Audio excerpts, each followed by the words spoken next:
Dorothy, show your film to the class. This is my cat Roosevelt. Here, Pussy. Oh, here, Rosie. Roosevelt likes it when I rub his cute little pussy. Oh, boom. And that's why Roosevelt is my most special friend. The end. Dorothy, what was that? Yes, it was my cat. Thank you. The end. It's some puss you got there, Daddy. Speak up, young man. I said, Dottie, can I come over and stroke that puss sometime? Biggest, the only puss you could get your hands on belongs to an 82-year-old woman. Jacob? Wait, no. Jacob! Mach schnell! I just got this Panatronic Juggernaut CX20 HD TV cam. It goes triple high def, has 600 terabytes of color resolution, and burns directly to Blu-ray. All the bells and whistles? Yeah? Yep, it's got those too.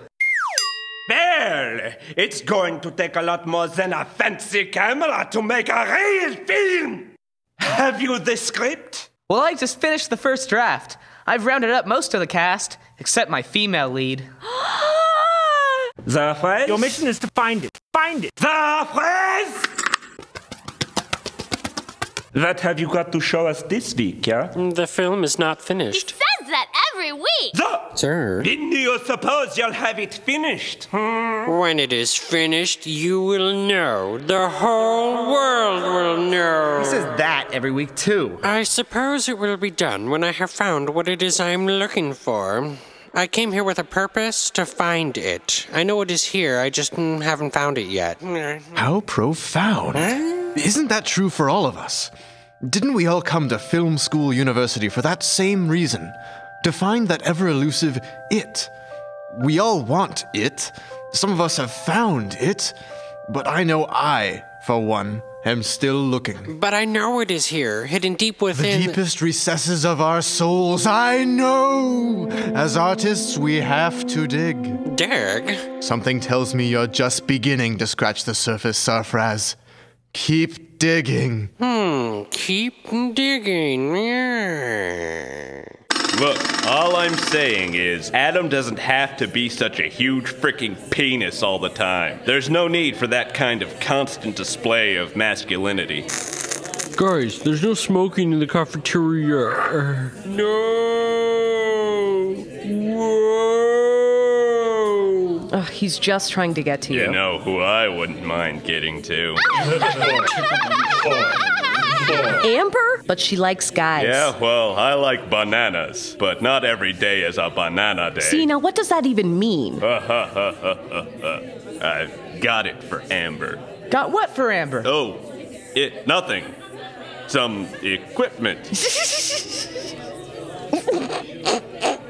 What's going on? Oh, nothing. Just taking the old Panatronic Juggernaut CX20 HD DV cam out for a spin.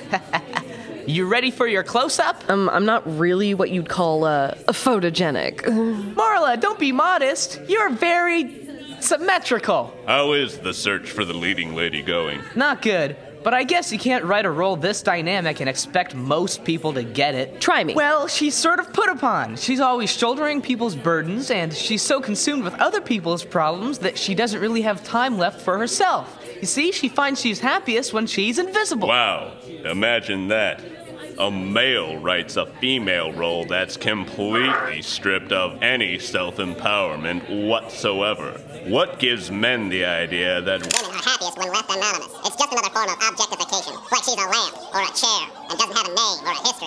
It's actually implying that somehow her victimization is consensual, thereby coercing the male viewer into condoning these outdated, sexist attitudes? But she doesn't stay that way. She meets this guy, you see, and he kind of coaxes her into realizing her need for a concrete identity, since she can't truly know... Okay, but does the male lead have to be the catalyst for her self-exploration? I mean, does she really need a man to validate her existence? I'm just saying. Oh, I'm sorry.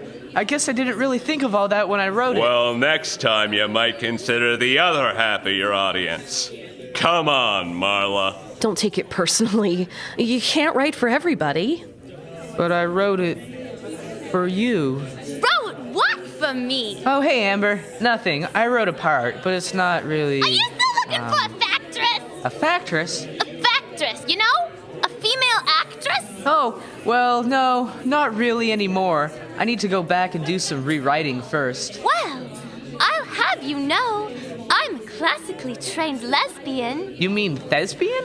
Yeah. Alas, poor urine, I knew him swell. You know, theater. So, what do you think? Less sand, more titties, please. Jeez, Adam. Does it always have to be about the tits with you? No. Sometimes it's about the ass. Hey guys, what are you working on? It's an experimental animated piece called Hourglass. It's meant to reflect both the medium I chose, sand rotoscoping, and the hourglass figures of the subjects themselves, which Adam chose.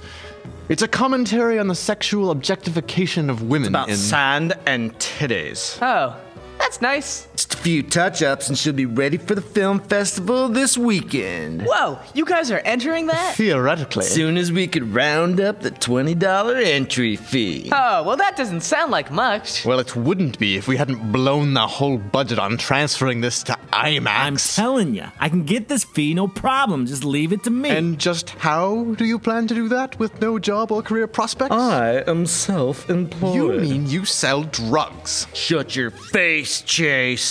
How's the casting coming? Don't get me started.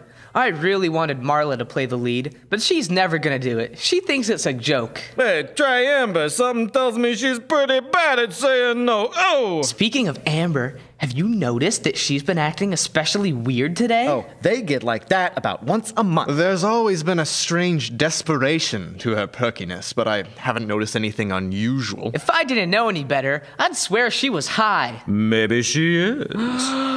Oh my God, you're right! Amber's on drugs! So it is not well known